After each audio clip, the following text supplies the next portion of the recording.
మన పాత ఆచారాలకి, ఈరోజు మన జీవితాలకి సంబంధమేంటి? అసలు వాటికి అర్థముందా? ఒక్కోసారి చూస్తే ఒక సింపుల్ పర్సనల్ స్టోరీ తరతరాల జ్ఞానాన్ని మనకు పరిచయం చేస్తుంది. ఈరోజు మనం కూడా అలాంటి ఒక కథ ద్వారానే సత్యనారాయణ పూజ వెనుకున్న అసలైన అర్థమేంటో తెలుసుకుందాం. ఈ మాటలు వినండి. ఆ వేడుక ఉద్దేశ్యం గురించి నాలో క్యూరియాసిటీ పెరిగింది. జరిగిపోయిన బాధాకరమైన విషయాలతో మనశ్శాంతి పొందాలనుకున్నాను. గతాన్ని యాక్సెప్ట్ చేయడానికి ఒక దారి వెతుక్కున్నాను అంటున్నాడు ఒక మనవడు. అంటే ఇక్కడ విషయం ఒక ఆచారం గురించి మాత్రమే కాదు, తన గతాన్ని, తన ఐడెంటిటీని అర్థం చేసుకోవాలనే ఒక స్ట్రాంగ్ డిజైర్ గురించి. అయితే ఈ కథేంటో చూద్దాం. ఒక మనవడి ప్రశ్నతోనే ఇదంతా మొదలైంది. అసలు కథంతా ఒకే ఒక ప్రశ్న చుట్టూ తిరుగుతోంది. మనందర్నీ ఆలోచింపజేసే ప్రశ్న అది. స్టోరీ ఏంటంటే, ఒక అబ్బాయి యునైటెడ్ స్టేట్స్లో పుట్టి పెరిగాడు. ఇండియన్ ఇమిగ్రెంట్స్ కొడుకు. సహజంగానే తన హిందూ ఐడెంటిటీతో పెద్దగా కనెక్షన్ ఉండేది కాదు.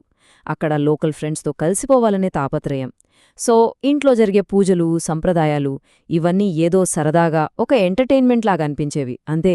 తన కల్చర్ వల్ల ఎక్కడ అందరిలో వేరుగా కనిపిస్తాను అనే ఒక చిన్న భయం కూడా ఉండేది.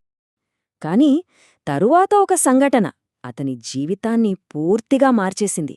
ఒక ఫ్యామిలీ ట్రాజెడీ. వాళ్ల నాన్నగారు సడన్గా చనిపోయారు. కాని అది జరగడానికి కొద్ది రోజుల ముందు చాలా హడావిడిగా ఇంట్లో ఒక ఉపనయనం అంటే జంధ్యం వేడుక జరిపించారు. ఆ టైంలో ఆ అబ్బాయికి ఇదంతా చాలా కన్ఫ్యూజింగ్గా, బాధగా అనిపించింది. కాని తెలియకుండానే ఆ సంఘటనే అతనిలో ఎన్నో ప్రశ్నల్ని రేకెత్తించింది. ఎందుకు అసలు ఆ వేడుక ఎందుకు చేశారు? ఎందుకంత ఇంపార్టెంట్ అది? ఈ ప్రశ్నలకి సమాధానం వెతకడం మొదలుపెట్టాడు. ఆ అన్వేషణ వల్లే వాళ్ల తాతగారు తన మనవడికి అన్నీ అర్థమయ్యేలా చెప్పాలనుకున్నారు. ఒక తరాన్ని మరో తరంతో అవగాహనతో కలిపే ప్రయత్నం చేశారు. ఇప్పుడు మనం తెలుసుకోబోయేది కూడా ఆ సమాధానాల గురించే. ఇది ఆ మనవడి కోసమే కాదు, మన అందరి కోసం కూడా. సరే, కథ నుండి కాస్త పక్కకొచ్చి అసలు బేసిక్స్లోకి వెళ్దాం. ఇంతకీ పూజ అంటే ఏంటి? మనం రోజూ వినే మాటే ఇదే, కాని దాని అసలర్థమేంటి? చాలా సింపుల్గా చెప్పాలంటే, పూజ అనేది హిందూ మతంలో ఒక రకమైన ఆరాధన. దీని అసలు లక్ష్యమేంటంటే, మనం చేసే ప్రార్థనలు, మనం పెట్టే నైవేద్యాల ద్వారా దైవిక శక్తిలో గుడ్ విల్ అంటే వాళ్ల ఆశీస్సులు పొందడం. ఇది దేవుడితో మనం చేసే ఒక భక్తిపూర్వకమైన సంభాషణ లాంటిదన్నమాట. ఇప్పుడు ఇంకాస్త లోపలికి వెళ్దాం.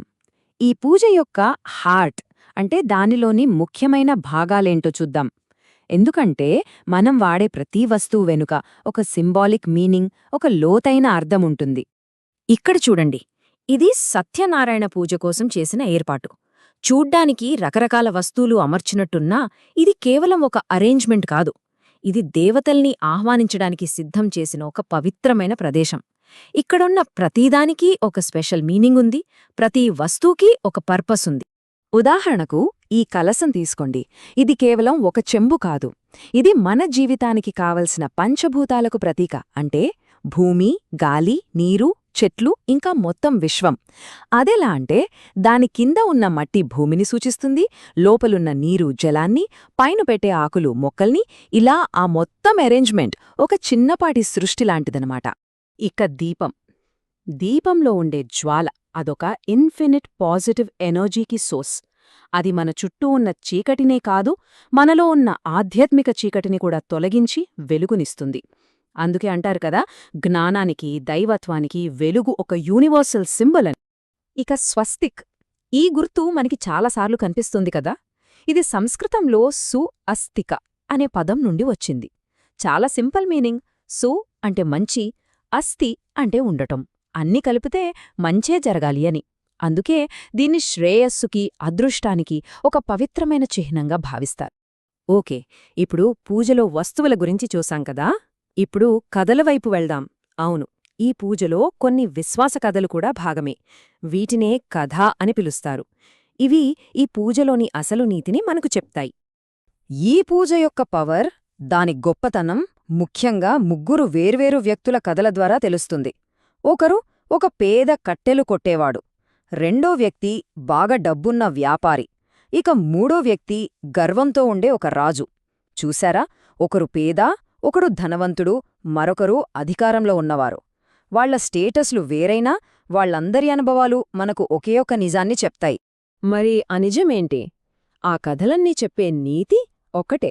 ఒకరి సోషల్ స్టేటస్ లేదా వాళ్ల దగ్గర ఎంత డబ్బుంది అన్న దానితో సంబంధం లేదు. ఎవరికైతే నిజమైన భక్తి, వినయముంటాయో వాళ్ళకి దేవుడి ఆశీస్సులు తప్పకుండా లభిస్తాయి. అంతే. దేవుడి దృష్టిలో అందరూ సమానమే, వాళ్ళు పేదవాళ్లైనా రాజులైనా. సరే, ఇక మనం చివరి భాగానికొచ్చేశాం. ఈ ప్రాచీన చిహ్నాలకు మన ఆధునిక ప్రపంచానికున్న కనెక్షన్ ఏంటో చూద్దాం. అంటే అప్పటి నమ్మకాలకు ఈనాటి జీవితానికున్న సంబంధమేంటి? ఈ పూజలో నవగ్రహాలను కూడా పూజిస్తారు. నవగ్రహాలంటే మన భూమిపై జీవితాన్ని ప్రభావితం చేసే 9 కాస్మిక్ ఫోర్సెస్ అన్నమాట.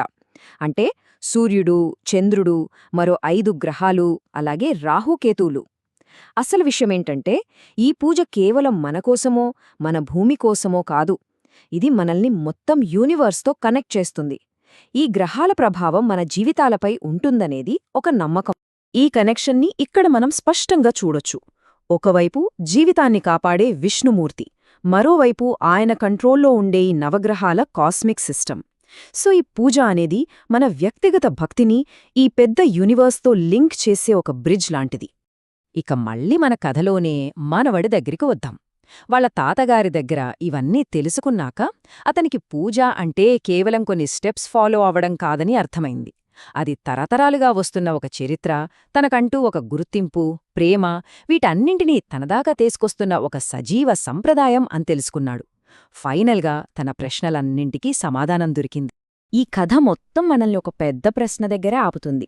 ఇంత ఫాస్ట్గా మారిపోతున్న ఈ మోడర్న్ వరల్డ్లో మన ప్రాచీన సంప్రదాయాలకు కొత్త అర్థం ఎలా వస్తుంది? వాటికింకా రెలెవెన్స్ ఉందా? బహుశా ఆ మనవడిలాగే మనం కూడా గుడ్డిగా ఫాలో అవ్వకుండా ఎందుకు అని ప్రశ్నించడం మొదలుపెట్టినప్పుడే వాటి వెనకున్న అసలైన, లోతైన అర్థాన్ని మనం కూడా తెలుసుకోగలమేమో.